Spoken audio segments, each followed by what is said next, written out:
إن الحمد لله نحمده ونصلي على رسوله الكريم أما بعد আল্লাহ পাকের নিকট লাখ কোটি শুকরিয়া যে মহান আল্লাহ তাআলা আমাদেরকে পবিত্র শুক্রবার জুমার নামাজ আদায় করার জন্য মসজিদে আসার মতো তৌফিক দান করেছেন।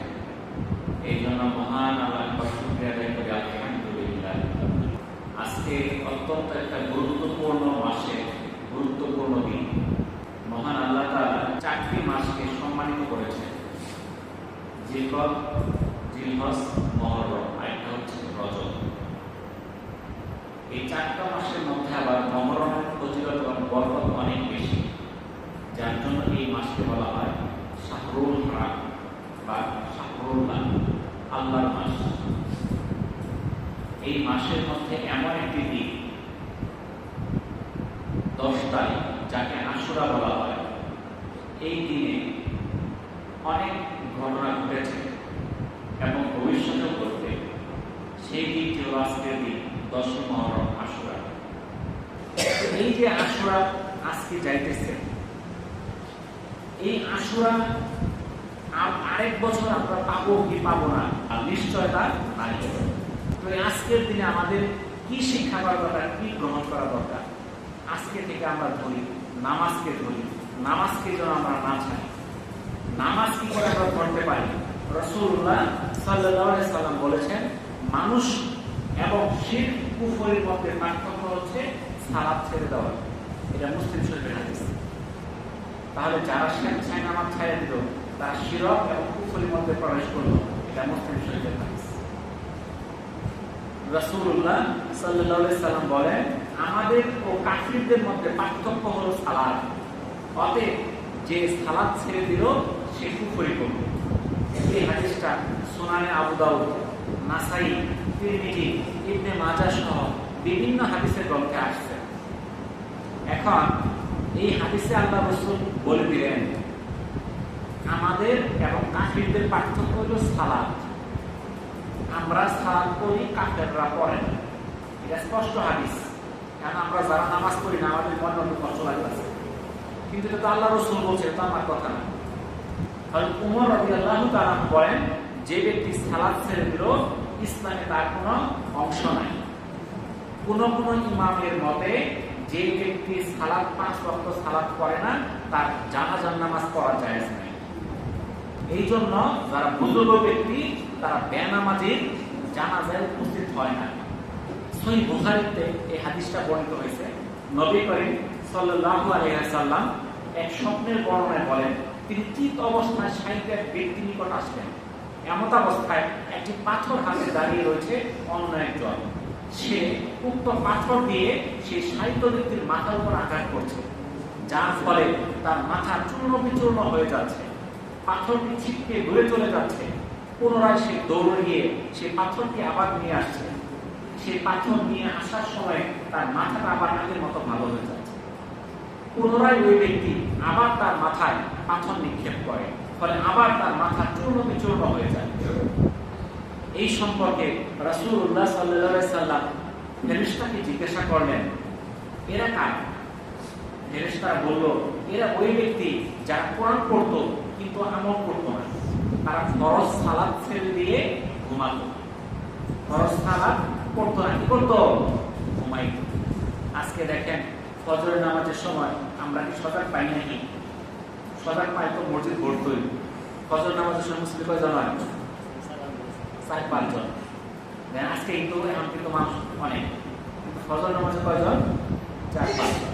যারা ফরজ সালাত ছেড়ে দিয়ে ঘুমাইতো, তাদের এই শাস্তি। কবরের মধ্যে তারা শোয়া থাকে, তাদের মাথার মধ্যে এমন একটা পাথর নিক্ষেপ করা হবে, সেই পাথর নিক্ষেপ করার কারণে তার মাথা চূর্ণ বিচূর্ণ হয়ে যাবে। পাথরটা ছিটটা অনেক দূরে চলে যাবে। ওই ফেরেশতা আবার সেই পাথর নিয়ে আসবে, আনতে আনতে তার মাথা আবার আগের মতো হয়ে যাবে, আবার নিক্ষেপ করবে। এইভাবে চলতেই থাকে। তাদের শাস্তি যারা ফরজ নামাজ পড়তো না, ফরজ নামাজ না পড়ে ঘুমাইতো। আজকে দেখেন বিশ্বকাপ খেলা হইতেছে, রাত 4টার সময় খেলা, পোলাপান ঠিকই খেলা দেখতে পারতেছে। পোলাপান না, আপনি আমার মতো বুড়ারও দেখতেছে। পোলাপান ভাই দেখে রাত 3টা-4টার সময় খেলা দেখে, তার ঘুম ভাঙে। কিন্তু সে ফজর নামাজ পড়বে, তার ঘুম ভাঙে না। এটাই হলো শয়তানের ওয়াসওয়াসা। শয়তানের তাবেদারি করতে আমরা রাজি থাকি, কিন্তু আল্লাহর হুকুম মানতে, রাসূলের নির্দেশ মতো চলতে আমরা পারি না।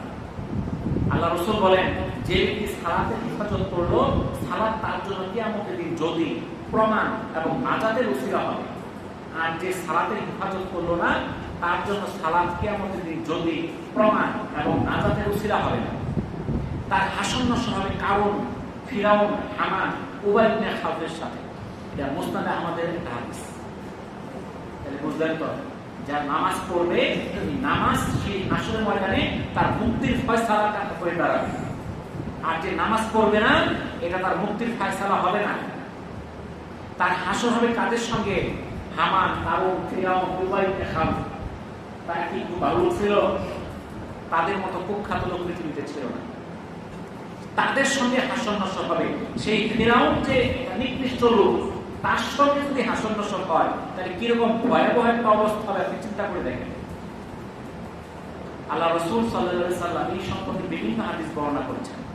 পবিত্র কোরআনে সূরা মুদ্দাসসিরে 42 এবং 43 নম্বর আয়াতে আল্লাহ তাআলা বলেন, তোমাদের কিসে এই সাকার নামক জাহান্নামে নিক্ষেপ করেছে? তারা বলবে, আমরা সালাত আদায়কারীদের অন্তর্ভুক্ত ছিলাম না। যারা সালাত আদায় করবে না, তাদেরকে জাহান্নামের একটা জায়গায় দেখানো হবে, যেই জাহান্নামের নাম হচ্ছে সাকার। এই সাকার জাহান্নামে ওই সকল ব্যক্তিরা থাকবে যারা সালাত আদায় করবে না। রাসূলুল্লাহ সাল্লাল্লাহু আলাইহি সাল্লাম বলেন, যে ব্যক্তির আসর ছুটে গেল, তার জন্য পরিবার, পরিজন, ধন সম্পদ সব ধ্বংস হয়ে গেল। এটা সহিহ মুসলিমের একটা হাদিস। আমরা দেখা যায় অনেকেই আসরের নামাজের সময় ব্যবসা বাণিজ্য ইত্যাদি কারণে, কারণ এই সময় মানুষ বাজার করতে যায়। দেখবেন যে বৃহস্পতিবার নকলা বাজার এই আসরের আগে আগে রওনা হয়েছে, এই বাজার করে আসতে আসতে সন্ধ্যা হয়ে গেছে, আসরের নামাজ কিন্তু দিতে গেছে, আর সে খেয়াল করে নাই। আসরের নামাজ যার ছুটে গেল, তার পরিবার, পরিজন, ধন সম্পদ সব ধ্বংস হয়ে গেল। আল্লাহ তাআলা বলেন, তাদের পরে আসলো অপদার্থ পরবর্তীগণ, তারা সালাত নষ্ট করলো এবং প্রবৃত্তির অনুসরণ করলো। সুতরাং আপনি কি জানেন গাইয়া কি? এটা হচ্ছে জাহান্নামের নদীর তলদেশ, যার গভীরতা অনেক, যেখানে রয়েছে রক্ত উপজে নিকৃষ্টতম আস্বাদ। যা তাফসীর ইবনে কাসিরের একটা আয়াতের ব্যাখ্যা, সূরা মাকিয়ামের 59 নম্বর আয়াতে এই ইবনে কাসিরে এটা বর্ণনা করা হয়েছে, এটা তাফসীর করা হয়েছে। যারা সালাত নষ্ট করে, নিজের খাহেসাত মতো চলে, তারা অচিরে গাইয়া নামক একটা জায়গা প্রত্যক্ষ করবে। এটা কি? এটা জাহান্নামের একটা নদী, যেটা গভীরতা অনেক, তলদেশ অনেক নিচে, যেটা রক্ত আর পুষ দিয়ে তৈরি। এটা আস্বাদ দুনিয়ার মধ্যে সবচেয়ে কটু, সবচেয়ে কষ্টদায়ক, সেটা তারা ভক্ষণ করবে। তারা যারা নামাজ আদায় করবে না। দেখেন, আমরা আজকে জীবিত আছি, কালকে থাকবো এর গ্যারেন্টি নেই। আপনারা দেখছেন পত্রপত্রিকার মধ্যে, টিভির মধ্যে গত পরশুদিন ভেনেজুয়েলায় এক বিশাল ভূমিকম্প হয়ে গেছে। তারা মনে করছিল আমরা তো এইভাবে ধ্বংস হয়ে যাব না। লক্ষ লক্ষ ঘরবাড়ি মাটির সঙ্গে মিশে গেছে, লক্ষাধিক লোক এখানে হতাহত হয়েছে, কতজন মারা গেছে লাশ বের করতে পারতেছেন এমন অবস্থা। রাস্তাঘাট সব ঘরবাড়ি, রাস্তাঘাট ব্লক হয়ে গেছে, উদ্ধার করতে পারতেছে না, উদ্ধার করে যেতে পারতেছে না, এমন একটা অবস্থা। সেই দেশটা এখন দেখে কি আমাদের মত মনে হচ্ছে। সেখানে টিভির মধ্যে সিসি ক্যামেরা যে রেকর্ড হয়ে আছে, পাহাড় ধসে যেতেছে, পাহাড়। কিয়ামত যে হবে এগুলো তার লক্ষণ। কারণ আমরা তো কিয়ামতকে বিশ্বাস করি না। আমরা যদি কিয়ামতকে বিশ্বাস করতাম, আমাদের এই জুমার সময় যে নামাজ থাকতো, এই ফজরের সময় ওই একই নামাজই থাকতো। কারণ জুমার নামাজও যেরকম ফরজ, এরকম ভাবে ফজরের নামাজটাও ফরজ, জোহরও ফরজ, আসর ফরজ, মাগরিব ফরজ, এসব ফরজ। কিন্তু আমরা এই সাপ্তাহিক মুসল্লি, সপ্তাহে একদিন আসি। আর কেউ কেউ আছে বছরে মুসল্লি, ঈদের নামাজ পড়ি। এরকম লোক আমাদের আছে কি নাই? তারা তো মনে করতেছে বয়স হোক, কেবল যুবক মানুষ এখনই নামাজ পড়ার কি আছে, বয়স হয়ে জানি না। ওই যে ভেনেজুয়েলা লক্ষ লক্ষ লোক মনে করছিল আমরা তো আরো অনেকদিন বেঁচে থাকবো, কিন্তু শেষ, এক মুহূর্তে শেষ, কয়েক সেকেন্ডের মধ্যে, কয়েক মিনিটও লাগে না। এমন না 5 মিনিট লাগছে, এরকম না, কয়েক সেকেন্ড শেষ, মাটির সঙ্গে মিশে গেছে। এরকম ভাবে আমি আপনি কোন সময় চলে যাব এর কোনো নিশ্চয়তা নাই। তাহলে সময় আছে, আমাদের এখনই কি করতে হবে? আমাদের নামাজ আদায় করতে হবে। নামাজকে ছাড়া যাবে না, এই মসজিদকে ছাড়া যাবে না। আমরা দেখা যায় মসজিদে আসতে আমরা ভয় পাই, মনে হয় মসজিদে গেলে কিছু অন্যায় হয়ে যায় কিনা, এই মসজিদে আমরা আসতে চাই না, কোনো কাম কাজ নাই, আমরা নামাজ পড়ি না। আপনি নামাজ যদি নিয়ম করেন, আপনি চেষ্টা করেন, নামাজ পড়ার মতো সহজ কোনো কাজ এই দুনিয়ার মধ্যে নাই। আপনি যদি নামাজ ঠিক মতো আদায় করেন, আপনার সব কাজ আপনার জন্য সহজ হয়ে যাবে। দেখেন, আপনি যে কোনো কাজ করেন, দেখবেন যে একটু পর পর বিশ্রাম নিতে হয়। আপনি খেত কাম করেন, আপনি একটা ব্যবসা করেন, আপনি চাকরি করেন, আপনি যেই কাজই করেন, দেখবেন যে কিছুক্ষণ কাজ করার পর আপনাকে এসে 5 মিনিট 10 মিনিট বিশ্রাম নিতে হয়, রেস্ট নিতে হয়। দেখবেন যারা খেতে কাজ করে একটা বিড়ি খায় রেস্ট নেয়। এটা করলে কি হয়, সে একটু রেস্ট পাইলে আবার কাজ করতে ভালো লাগে। ছাত্ররা লেখাপড়া করে 2 ঘন্টা 3 ঘন্টা পড়লে তখন আর পড়তে ভালো লাগে না, তখন আধা ঘন্টা একটু বিশ্রাম নিয়ে 1 ঘন্টা বিশ্রাম নিয়ে আবার যখন পড়ে আবার পড়তে পারে। এই নামাজ হলো একটা বিশ্রাম। আপনি যখন 5 ওয়াক্ত নামাজ পড়বেন, আপনার কাজের যে ক্লান্তিটা এটা নিমিষেই দূর হয়ে যাবে। এর মতো আপনার ক্লান্তি দূর হওয়ার উপায় এই পৃথিবীর মধ্যে এবং তার কিছু নাই। কেউ মনে করে তার বিড়ি খেলে ক্লান্তি শেষ হয়ে যাবে, এরকম কেউ কেউ মনে করে। কেউ মনে করে 10 মিনিট মোবাইল দেখলে ক্লান্তি শেষ হবে, কেউ মনে করে 10 মিনিট চা খাইলে ক্লান্তি দূর হবে। না, আপনি নামাজ পড়লে ক্লান্তি দূর হবে। কেন? আপনি যখন নামাজে আসবেন, আপনার মাথার মধ্যে দুনিয়ার কোনো চিন্তা থাকবে না, আপনার সব চিন্তা দূরে চলে যাবে। আর আপনি যখন ওই চার দোকানে বসে টিভি দেখতেছেন, বিভিন্ন চিন্তা মাথায় ঢুকতেছে, আপনার ক্লান্তিটা অতটুকু দূর হবে না। মাথার মধ্যে টেনশন কম বেশি থাকতেই থাকবে, কিন্তু যখন আল্লাহর কাছে আসবেন, আল্লাহ তাআলা সেই ক্লান্তিটা দূর করে দেবে নামাজের দ্বারা। আপনার কাজের গতি বেড়ে যাবে। আমরা মনে করি নামাজ পড়বো, আমরা গরিব মানুষ কি করে কাজ করি, মানুষের হয় আমি দিন মজুর থাকি, আমাকে দিন মজুর নেয়, আমি নামাজ পড়ে আমাকে বেতন দিবে, এটা অনেকেই বলে। আছে না, মানুষের কাজ করে, এখন তাকে বেতন দিবেন এটা মনে করে। কিন্তু ওই যে বললাম, সে আধা ঘন্টা 1 ঘন্টা পর পর একটা বিল খাইতেছে, বিল খাইতেছে 10 মিনিট বসে থাকতেছে, তার বেতন কি বন্ধ করে দিচ্ছে? সে যদি বলে আমি বিল খাবো না, ওই টাইমটা আমি নামাজ পড়বো, হবে না। যেই শ্রমিক, সেই শ্রমিক যেইখানে কাজ করতেছে ওখানে নামাজ আদায় করবে। একজন খেতে ধান লাগাইতেছে, ওই খেতের ধারেই নামাজ পড়ে ফেলবে। তার ওই অবস্থায় মসজিদে আসার মতো অবস্থা নাই, তার শরীরে কাদা করেছে, হাঁটু পর্যন্ত পেকের মধ্যে আছে, তার হাতের মধ্যে ময়লা, পায়ের মধ্যে ময়লা, সারা শরীরে ময়লা। আমরা করি কি, বাড়ির যাবো, গোসল করবো, তারপরে নামাজ পড়বো, কিন্তু নামাজের রক্ত চলে গেছে। আমরা বাড়িতে এসে পড়লাম, 1 ওয়াক্ত নামাজ সে কাজা করার কারণে 2,88,00,000 বছর জাহান্নামে থাকবে। আপনি যদি গোসল করে আসতে না পারেন, আপনি ওইখানে যাই, ওখানে আপনার যে পানি আছে ওখানে উজু করে আপনি ওখানে নামাজ আদায় করে ফেলেন। পানির কোনো ব্যবস্থা না থাকলে তায়াম্মুম করে নামাজ পড়ে ফেলেন। শরীরে কাদা আছে, কোনো সমস্যা নাই, শরীরে ময়লা আছে, কোনো সমস্যা নাই, আপনি গোবর পাড়াইছেন, সমস্যা নাই, আপনি পায়খানা পাড়াইছেন, সমস্যা নাই। আপনার মনে করে যে পায়খানা পারলে তার গোসল করতে হবে, পায়খানা পারলে গোসল খরচ হয় না, যেখানে পায়খানা পড়ছেন ধুয়ে ফেললে শেষ, ওখানে একটু পানি দিবেন শেষ, ওযু করছেন শেষ, আপনার গোসল করার প্রয়োজন নাই।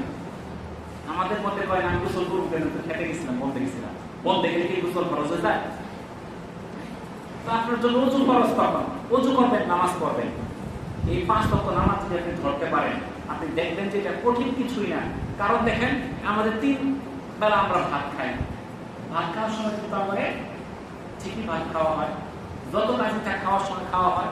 যারা পান বিড়ি খায়, টাইম মতো কিন্তু ঠিকই পান বিড়ি খাইতেছে, ওটা কিন্তু বন্ধ হয় না, নাকি বন্ধ হয়? খাইতেছে, সবকিছু ঠিক আছে, কিন্তু নামাজের সময়ই এই আগ্রহ থাকে না। কি জন্য থাকে না? নামাজ পড়াতে আমাদের বাধা দেয় কারা? শয়তান। মানুষের প্রকাশ্য শত্রু কারা? শয়তান। আমাদের ধোঁকা দেয়, তুমি নামাজ পড়ো না, নামাজ দাও না, তোমার ব্যবসা লস হবে, তোমার চাকরির লস হবে, তোমার বেচাকেনা নষ্ট হয়ে যাবে, এটা মনে করে। আপনার যদি বেচাকেনা নষ্ট হয়, যেখানে দোকান আপনি ওখানে নামাজ পড়েন, সমস্যা কি? আপনার দোকান থেকে আসলে যদি মনে করে যে আপনার দোকানে মাল চুরি করে নিয়ে যাবো, আপনি দোকানেই নামাজ পড়েন। আল্লাহ তাআলা এই মুসলিম উম্মার জন্য একমাত্র উম্মতে মুহাম্মদকে সুযোগ দিয়েছে, সমস্ত জমিনকে মসজিদ বানাই দিয়েছে, একমাত্র উম্মতে মুহাম্মদের জন্য। আগের নবীদের উম্মতদের এই সুযোগ ছিল না, আমাদের নবীর উম্মতেরা এই সুযোগ পাইছে। সে যেখানে নামাজ পড়বে সেখানেই আল্লাহ তাআলা কবুল করে নেবে। তো আপনি দোকানেই পড়েন, অসুবিধা কি? আপনি যেখানে আছেন ওখানেই পড়েন, আপনি গাড়ির মধ্যে আছেন, গাড়ি থেকেও নামাজ পড়া যাবে। আপনি ঢাকা যাইতেছেন, এখন গাড়ি থামায় না, আপনি গাড়ির মধ্যেও নামাজ পড়তে পারবেন। কত সহজ করে দিচ্ছে আল্লাহ তাআলা। কিন্তু আমরা নামাজ আদায় করি না। আজকে এই যে আশুরার দিন 10ই মুহররম, এর ফজিলতটাও জানি না, এই 10ই মুহররম জিনিসটা কি এটাও জানি না। আজকের দিনে রোজা রাখলে যে আল্লাহ তাআলা পিছনে 1 বছর গুনাহ মাফ করে দিবে এটাও জানি না। জানো তো আমরা 2 জন রোজা রাখতাম নাকি বলে? তো এগুলো আমাদের পালন করা দরকার। আর যদি এগুলো আমরা পালন না করি তাহলে ইসলাম থেকে আস্তে আস্তে আমরা দূরে চলে যাব। কারণ ইসলাম সম্বন্ধে আমাদের কোনো জ্ঞানই যদি না থাকে, এই নামধারী মুসলমানের কোনো ফায়দা হবে না। এই আশুরার দিনে আল্লাহ তাআলা বিভিন্ন নবীদেরকে আল্লাহ তাআলা বিপদ থেকে উদ্ধার করেছেন। তাহলে আমাদের করণীয় আজকের দিনে আল্লাহর কাছে কি করা? তওবা করা, বেশি বেশি ইস্তেগফার পাঠ করা, দরুদ পাঠ করা, ক্ষমা প্রার্থনা করা এবং আল্লাহ তাআলার কাছে অঙ্গীকার করা যে হে আল্লাহ, আমি জীবনে তো ভুল করেছি, আমি নামাজ কাজা করেছি, আমি রোজা কাজা করেছি, আমি আর করব না, আজকে থেকে আমি নামাজ ধরলাম। আজকের এই 10ই মুহররম আল্লাহ তাআলা হযরত আদম আলাইহিস সালামের তওবাকে কবুল করেছেন। তাহলে আজকে আমরা তওবা করি, আশুরার দিনে আমরা তওবা করি যে আমরা জীবনে যা অন্যায় করেছি, ভুল করেছি, আমরা কখনো নামাজ ত্যাগ করব না। এটা কি অঙ্গীকার করতে পারি? শব্দ নাই তো কি কোন নামাজ পড়বেন আজকে থেকে? জোরে করে কই নামাজ পড়বেন কি আজকে থেকে? আচ্ছা, তাহলে আমরা 5 ওয়াক্ত নামাজ ধরি। 5 ওয়াক্ত নামাজ আপনি যদি ধরেন, আপনি ইহকালে শান্তি পাবেন, পরকালেও শান্তি পাবেন। যারা নামাজি ব্যক্তি তাদের মনের মধ্যে আল্লাহ তাআলা শান্তি নামক একটা বিশেষ জিনিস দিয়ে দিচ্ছে, যেটা টাকা দিয়ে পাওয়া যাবে না। কোটি কোটি টাকার মালিক, মনের মধ্যে শান্তি নাই। আপনি 5 ওয়াক্ত নামাজ পড়েন, আপনি শান্তি পাবেন। ঘুম আসে না, বড়ি খাইতে হয় ঘুমের জন্য, এই মসজিদে এসে বসে থাকেন, ঘুমের নিয়ে আসবে, বড়ি লাগবে না। এখানে আল্লাহর রহমত আছে। এখানে রহমত আছে রেখে কোনো চিন্তা থাকে না, আসলেই ঘুমে ধরে যায়। 5 মিনিট বসলে ঘুমে ধরে যায়, বুঝতে পারছেন তো? আর 4 দোকানে 3 ঘন্টা বসে থাকেন, ঘুমে ধরবে না। কারণ এখানে আল্লাহ তাআলা রহমত দিয়ে দিচ্ছে। এখানে প্রতিনিয়ত আল্লাহ তাআলা রহমত বর্ষণ করতেছে। এই নামাজটা ধরেন। আপনারা যারা আছেন মহল্লাবাসী, খুব কম নামাজি এখানে আমি পাই। এরপর আলহামদুলিল্লাহ আগে কিছু বাড়ছে। এখানে আগে যখন দেখতাম 1-2 বছর আগে, তখন দেখা গেছে 2-4-5 জন। এখন মোটামুটি এই ফজরে তো আমি দেখি না, অন্য সময় দেখি যে 1 কাতার বেশি হয়ে যায়। তাহলে 1 কাতার হয়েছে মানে কি? আগে সে মুসল্লি বাড়ছে। তো এখন আরেকটু বাড়া দরকার। অনেকে আছে আমাদের মধ্যে বিভিন্ন কারণে আমরা রাগ করি। রাগ করছেন মানুষের বিরুদ্ধে। নামাজে আপনি মসজিদে কি করছেন? আপনি নামাজের সময় নামাজে আসবেন, নামাজ যাবেন। কেউ যদি বিদ্রোহ করে নামাজে আসা বাদ দেন, মসজিদে আসা বাদ দেন, শাস্তি কিন্তু হয়। বুঝতেছেন? একজন আলাপ করতেছে আমার, এই মহল্লার লোক না, অন্য মহল্লার লোক, এরম এরম করতো, আমরাও এবার দিছি। আমি বললাম জিদ্দ খারাপ, জিদ্দ তো শয়তান। ঠিক আছে, এই ঘটনা করছে, কারণ শয়তান কিন্তু আমার বাজায় দেয়, এরকম বাজায় দিয়া বাক করে দেয় যাতে না যায়। বুঝতে পারছেন না? দেখেন আমার তবলিগ আসলে তো জোর শক্তিশালী তবলিগ, এর মধ্যে শয়তান দুইটা বাক করে দিচ্ছে। এখন তবলিগের জোর আগের মতো নাই। এরকম ইসলামিক দলগুলো আছে, এর এক দল এক দল, এই দল ওর বিরুদ্ধে কয়, ওই দল ওর বিরুদ্ধে কয়, এই ওরে কাপড় দেয়, ওই ওরে কাপড় দেয়। এই অবস্থা চলতেছে না? এতে লাভ কার? শয়তানের। কারোর মধ্যে মিল নাই। যদি মিল থাকতো, ওই যে ফিলিস্তিনে হামলা করছেন, ওই প্যারিসে ফ্রান্সে একটা আল্লাহ রাসূলের বিরুদ্ধে একটা ব্যঙ্গ কার্টুন ছাপাইছিল, আমরা সারা বাংলাদেশে মিছিল করছি, তাই না? বিক্ষোভ মিছিল হয়েছে, নকলা হয়েছে, শেষ করেছে, সারা দেশ হয়েছে।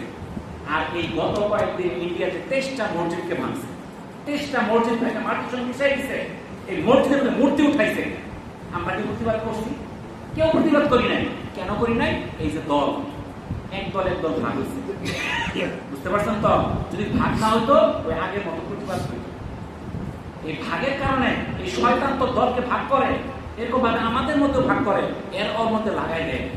আমি মুসলমান, আপনি মুসলমান, আমি ভুল করতে পারি, আপনি ভুল করতে পারেন, ভুল হয়ে যাবে, যখন দেখা হবে সালাম দিবেন, সব ভুল শেষ। এই ইসলামের স্বার্থে, এই মসজিদের স্বার্থে আমাদের সবাইকে এক হতে হবে। নিজের ক্ষতি হইলেও কিছু মাইনা নিতে হবে। তাইলে তো আপনি বোঝা যাবে যে আপনার মধ্যে ইসলাম আছে। আর একটু যদি আপনার ক্ষতি হয়ে যায়, এই মসজিদ থেকে 100 আন্দোলন আশপাশ নাই। এই কাজ যেন আমরা না করি। এই জন্য মেহরবানি করে আপনাকে অনুরোধ করতেছি, আপনারা আজকে থেকে 5 ওয়াক্ত নামাজ ধরে বেড়েন ইনশাআল্লাহ। ঠিক আছে? আল্লাহ তাআলা আমাদেরকে তৌফিক দান করুন। আশুরা শব্দের অর্থ হচ্ছে দশম। শাব্দিক অর্থে যে কোনো মাসের 10 তারিখে আশুরা বলা যায়, কিন্তু ইসলামী শরীয়তের পরিভাষায় মহররম মাসের 10 তারিখকেই আশুরা বলা হয়। মুসলিম উম্মার জন্য একটি গুরুত্বপূর্ণ এবং তাৎপর্যপূর্ণ দিন।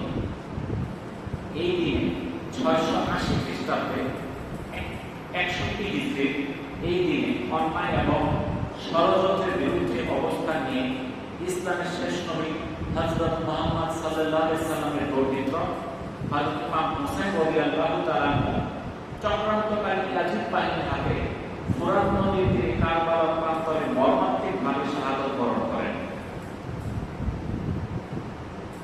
মহান আল্লাহ তাআলা এই দিনে আকাশ, জমিন, পাহাড়, পর্বত সহ সমস্ত পৃথিবী সৃষ্টি করেন। আদি মানব হযরত আদম আলাইহিস সালাম এই দিনে পৃথিবীতে আগমন করেন। এই দিনই তার তওবা কবুল হয় এবং এই দিনে তিনি স্ত্রী হাওয়া আলাইহিস সালামের সঙ্গে আরাফাত ময়দানে সাক্ষাৎ লাভ করেন। আর এই দিনের আরেকটা তাৎপর্য কি? হযরত আদম আলাইহিস সালামকে আল্লাহ তাআলা জান্নাত থেকে দুনিয়াতে পাঠান। আর দুনিয়াতে পাঠানোর পরে তারা কি করে? কান্নাকাটি শুরু করেন, তওবা শুরু করেন। এই দিনেই আল্লাহ তাআলা তওবা কবুল করেন। হযরত আদম আলাইহিস সালাম পৃথিবীতে যে জায়গায় এসেছিলেন ঐতিহাসিকদের মতে সেটা হচ্ছে শ্রীলঙ্কার একটা দ্বীপে। সেই শ্রীলঙ্কার দ্বীপটার মধ্যে একটা বিশাল পাহাড় আছে। সেই পাহাড়ের উপরে হযরত আদম আলাইহিস সালাম প্রথম পা রাখেন। সেই পাহাড়টার নাম হচ্ছে অ্যাডামস পিক। খ্রিস্টানরা আদম আলাইহিস সালামকে অ্যাডাম বলে, আর হাওয়া আলাইহিস সালামকে বলে ইভ। খ্রিস্টানদের নামকরণের নাম রাখছে অ্যাডামস পিক। বাংলাতে হচ্ছে আদম আলাইহিস সালামের পায়ের চিহ্ন ওই পাহাড়টাতে আছে। সেই পাটা কিন্তু একটা মানুষের চেয়েও বড়। সেই পায়ের চিহ্নটা যতটুকু বড়, পায়ের পাতাটা একটা মানুষের চেয়েও বড়। তাহলে আদম আলাইহিস সালাম কত লম্বা ছিলেন বুঝতে পারেন। সেই পাহাড়ের মধ্যে দীর্ঘদিন পা রাখেন, সেই পায়ের চিহ্ন হয়ে যায়। আর হাওয়া আলাইহিস সালাম অবতীর্ণ হন কোথায়? জেদ্দাতে। সেই জেদ্দার নামকরণ করা হয়েছে হাওয়া আলাইহিস সালামের নামে। জেদ্দা অর্থ হল দাদি। উম্মার দাদি হচ্ছে কে? হাওয়া আলাইহিস সালাম। সেই জন্য নাম দেওয়া হয়েছে জেদ্দা। আর হাওয়া আলাইহিস সালামের কবর সেই জেদ্দাতেই আছে, লোহিত সাগরের পাশে। সেই জেদ্দা শহরে একটা কবরস্থান আছে, নাম হলো মাকতুবায়ে হাওয়া। সেই কবরস্থানের ভিতরে যাওয়া নিষেধ, ঢুকতে দেয় না, লোক বেশি।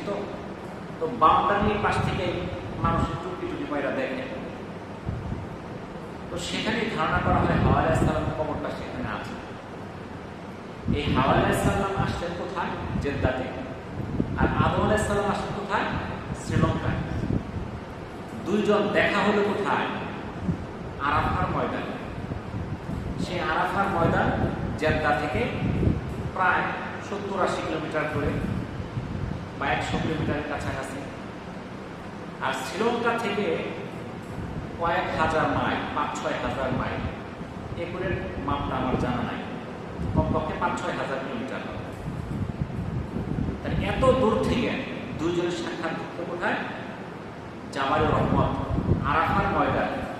যেই দিন আরাফার ময়দান 9 জিলহজ, সেদিন আরাফায় অবস্থান না করলে তার হজ হবে না। সে যত টাকা দিয়েই হজ যাবে, ওই দিন ওই মাঠে উপস্থিত না হলে তার হজ হবে না। সেই দিন ওই আরাফার ময়দানে থাকা ফরজ। সেই আরাফার ময়দানে জাবালে রহমত যে পাহাড়টা, এই পাহাড়টা খুব বেশি বড় না। এই পাহাড়ের উপরে একটা স্তম্ভ দেওয়া আছে। ওই জায়গাটাতে হযরত আদম আলাইহিস সালাম ও হাওয়া আলাইহিস সালাম একত্রিত হয়েছিল। সেটা কোন দিনে? এই আজকের আশুরার দিনে। হযরত ইউনূস আলাইহিস সালাম 40 দিন মাছের পেটে ছিলেন, আপনারা শুনছেন। আল্লাহ তাআলা এই আশুরার দিনে সেই মাছের পেট থেকে তাকে উদ্ধার করেন। হযরত নূহ আলাইহিস সালাম এক নৌকা বানিয়েছিল আল্লাহ তাআলার নির্দেশে। আল্লাহ তাআলা তাকে বলে দিয়েছিলেন মহাপ্লাবন হবে, সেই প্লাবনে সব নিমজ্জিত হয়ে যাবে। এক বিশাল নৌকা বানাইতে হবে, যেই নৌকাতে সকল জীবজন্তু জোড়ায় জোড়ায় উঠাইতে হবে। সেই নৌকা দীর্ঘদিন পানিতে ভাসতে ভাসতে ভাসতে যখন পানি অল্প অল্প কমা শুরু করলো, তখন প্রথম যেই জায়গায় নৌকাটা নোঙর করে, তার নাম হলো জুদি পাহাড়, সেটা তুরস্কে অবস্থিত। সেই জুদি পাহাড়ে এই আজকে আশুরার দিনে সেই নৌকাটা নোঙর করে। তখন সারা পৃথিবীটা একটা সাগর হয়ে গেছে, বিশাল বিশাল পাহাড় পর্বতগুলো পানির নিচে চলে গেছে, কোনো উঁচু কোনো স্থান ছিল না, একটা পিঁপড়া যে দাঁড়াবে সেই জায়গাটাও ছিল না, সব পানির নিচে। আর সেই দিন জুদি পাহাড়ের কাছে নোঙর করে আজকের দিনে সেই নূহ আলাইহিস সালামের নৌকা। ইব্রাহিম আলাইহিস সালামের ঘটনা আপনারা জানেন। নমরুদ এক কুখ্যাত এক কাফের ছিল। এই কাফের হযরত ইব্রাহিম আলাইহিস সালামকে হত্যা করার উদ্দেশ্যে এক বিশাল আগুনের কুণ্ড তৈরি করে। সেই আগুনের কুণ্ডলীর মধ্যে হযরত ইব্রাহিম আলাইহিস সালামকে নিক্ষেপ করে। ইব্রাহিম আলাইহিস সালাম সাহায্য চেয়েছেন আল্লাহর কাছে, আর কারো কাছে সাহায্য চান নাই। আল্লাহ তাআলা এই সম্পর্কে কোরআনে আয়াত নাযিল করে দিয়েছেন। আগুনকে আল্লাহ তাআলা আদেশ করেছেন যে হে আগুন, তুমি ইব্রাহিমের জন্য শান্তিদায়ক হয়ে যাও, আরামদায়ক হয়ে যাও। বলে নাই ঠান্ডা হয়ে যাও, কি বলছে? শান্তিদায়ক আরামদায়ক হয়ে যাও। কারণ যদি বলা হতো ঠান্ডা হয়ে যাও, হয়তো ফ্রিজের মতো ঠান্ডা হয়ে যেত, তার কষ্ট হইত। কিন্তু ইব্রাহিম আলাইহিস সালাম সেই কূপের মধ্যে 40 দিন জ্বলতে থাকে।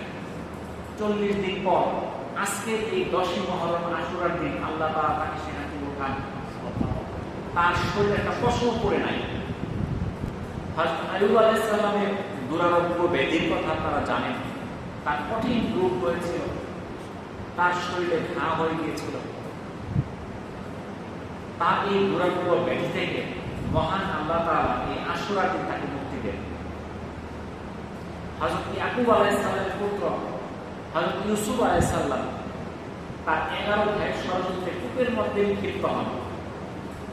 সেখান থেকে এক ব্যবসায়ী দল বা বণিক দল তাকে উঠায় অন্য শহরে নিয়ে যায়। এই সম্পর্কে আল্লাহ তাআলা পবিত্র কোরআনে সূরা নাযিল করেছেন। তো সেটা অনেক লম্বা ঘটনা। দীর্ঘ 40 বছর পর এই 10ই মুহররম তারিখে পিতার সঙ্গে হযরত ইউসুফ আলাইহিস সালামের সাক্ষাৎ হয়। হযরত ইয়াকুব আলাইহিস সালামের কত প্রিয় সন্তান ছিলেন হযরত ইউসুফ আলাইহিস সালাম। আল্লাহ তাকে এই সন্তান হারানোর কষ্ট দিয়ে তাকে পরীক্ষা করেছেন। প্রত্যেকটা নবীকে, প্রত্যেকটা রাসূলকে আল্লাহ তাআলা কঠিন কঠিন পরীক্ষা করেছেন। আর প্রত্যেকটা নবী রাসূল সেই পরীক্ষায় জয়লাভ করেছে, বিজয়ী হয়েছে।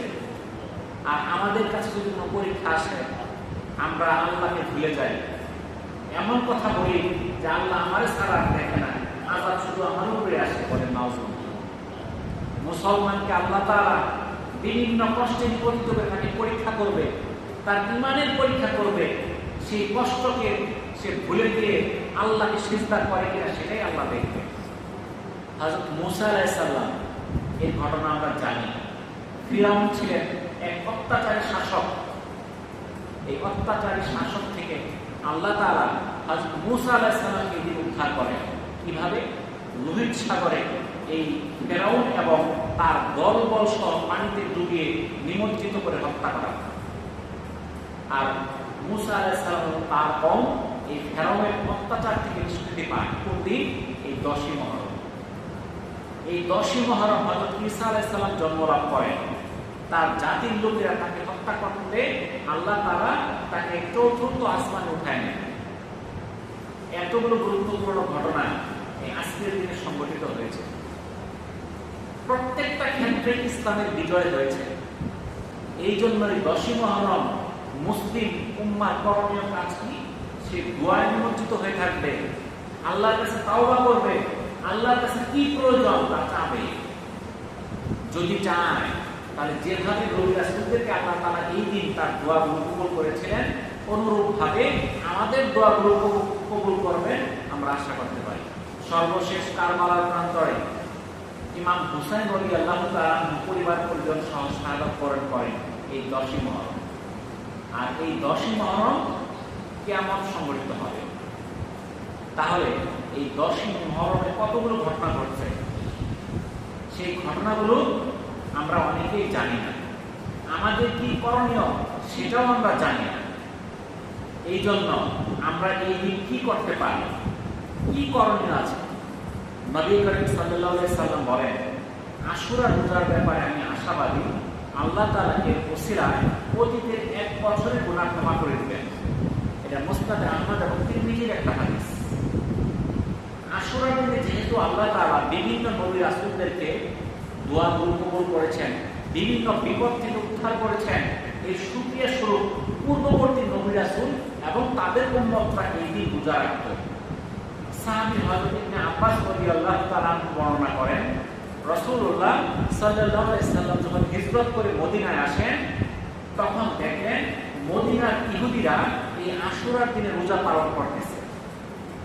রাসূলুল্লাহ সাল্লাল্লাহু আলাইহি সাল্লাম জিজ্ঞাসা করলেন, এই দিনে কি ঘটেছে যে তোমরা রোজা রাখো? তারা বলল, এই দিনটি অনেক বড়।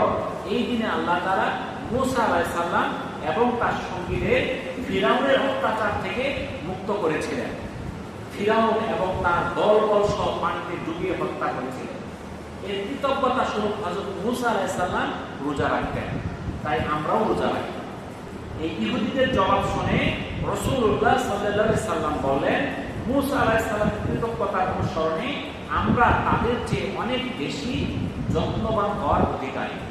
অতঃপর রাসূলুল্লাহ সাল্লাল্লাহু আলাইহি সাল্লাম নিজেও রোজা রাখলেন এবং অন্যদেরকেও রোজা পালনের নির্দেশ দিলেন। এটা সহিহ বুখারী 3397 এবং সহিহ মুসলিমের 1139 নম্বর হাদিস।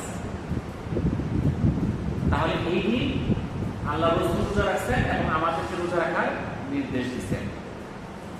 সহিহ মুসলিমের একটা হাদিস, রাসূলুল্লাহ সাল্লাল্লাহু আলাইহি সাল্লাম বলেন, রমজানের রোজার পর সর্বোত্তম রোজা হচ্ছে আল্লাহর মাস মুহররমের রোজা। ফরজ নামাজের পর সর্বোত্তম নামাজ হচ্ছে রাতের নামাজ, কিয়ামুল লাইল, আমরা যেটাকে বলি তাহাজ্জুদ। সহিহ মুসলিমের 2626 নম্বর হাদিস। তাহলে ফরজ নামাজের পর সবচেয়ে দামি নামাজ হলো তাহাজ্জুদের নামাজ, আর ফরজ রোজার পর সবচেয়ে দামি রোজা হলো আশুরার রোজা। আবু কাতাদা রাদিয়াল্লাহু তাআলা থেকে বর্ণিত, রাসূলুল্লাহ সাল্লাল্লাহু আলাইহি সাল্লামকে আশুরা রোজার ফজিলত সম্পর্কে জিজ্ঞাসা করা হলো। তিনি বলেন, এই রোজা বিগত 1 বছর গুনাহ মুছে দেয়। সহিহ মুসলিমের 1162 নম্বর।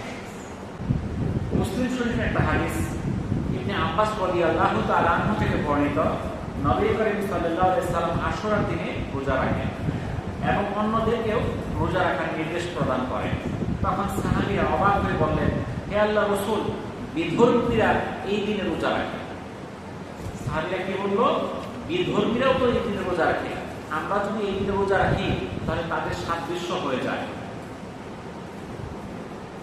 তখন আল্লাহর রাসূল সাল্লাল্লাহু আলাইহি সাল্লাম বললেন, তারা যেহেতু এই দিনে একটি রোজা রাখে, তাহলে আমি যদি আগামী বছর জীবিত থাকি তবে 10 তারিখের সাথে 9 তারিখও রোজা রাখবো ইনশাআল্লাহ। তাহলে আল্লাহ রাসূল কি বললেন? একটার পরিবর্তে 2টা রোজা। এটা সহিহ মুসলিমের 1134 নম্বর হাদিস। অন্য বর্ণনায় রাসূলুল্লাহ সাল্লাল্লাহু আলাইহি সাল্লাম বলেন, তোমরা আশুরার দিন রোজা রাখো, তবে এই ক্ষেত্রে ইহুদিদের সাথে মিল না হওয়ার জন্য 10 তারিখের আগের দিন অথবা 10 তারিখের পরের দিন মিলিয়ে 2টি রোজা রাখো। এটা মুসনাদে আহমদের 2154 নম্বর হাদিস। রোজা রাখতে কোন দিন? 9, 10 অথবা 10, 11। এই আশুরার করণীয় কি? আশুরার করণীয় হচ্ছে এই দিন বিভিন্ন নবী রাসূলগণ আল্লাহর কাছে তওবা করে তার তওবা কবুল হয়েছে, আল্লাহ তাআলা তাকে মাফ করে দিয়েছেন এবং তাদের যে প্রয়োজনগুলো আল্লাহ তাআলা পূরণ করে দিয়েছেন, তাকে তার দোয়াগুলো কবুল করে দিয়েছেন এই আশুরার দিনে। এই জন্য আমাদের উচিত এই দিন কি করা? সারাদিন দোয়ার মধ্যে থাকা। কারণ আজকের দিনে আল্লাহ তাআলা বিভিন্ন নবী রাসূলদের দোয়া কবুল করেছেন, আমাদের দোয়াও কবুল হওয়ার সম্ভাবনা আছে।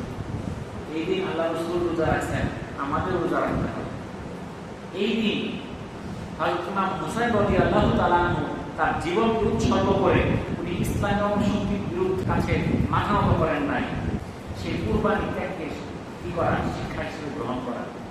এই দিন যারা রোজা রাখে তাদের ইফতারের ব্যবস্থা করা, এগুলো হচ্ছে আশুরার দিনের গুরুত্ব। বেশি বেশি দরুদ পাঠ করা, তাওবা করা, দান সদকা করা। আর আশুরার মধ্যে বর্জনীয় কিছু কাজ আছে। আমরা কি করি, যেই কাজগুলো করণীয় এটা করি না, বর্জনীয় গুলো খুব করি।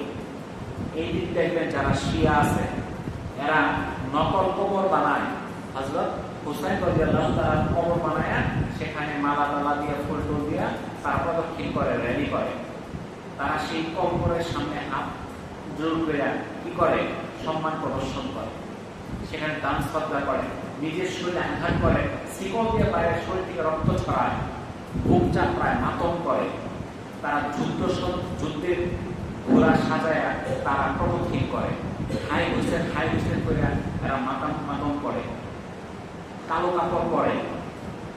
এই যে এগুলো হচ্ছে ইসলামের বিরুদ্ধে কাজ, এই কাজগুলো করা যাবে না। আলহামদুলিল্লাহি রাব্বিল আলামিন। আসসালামু আলাইকুম ওয়া রাহমাতুল্লাহি ওয়া বারাকাতুহু।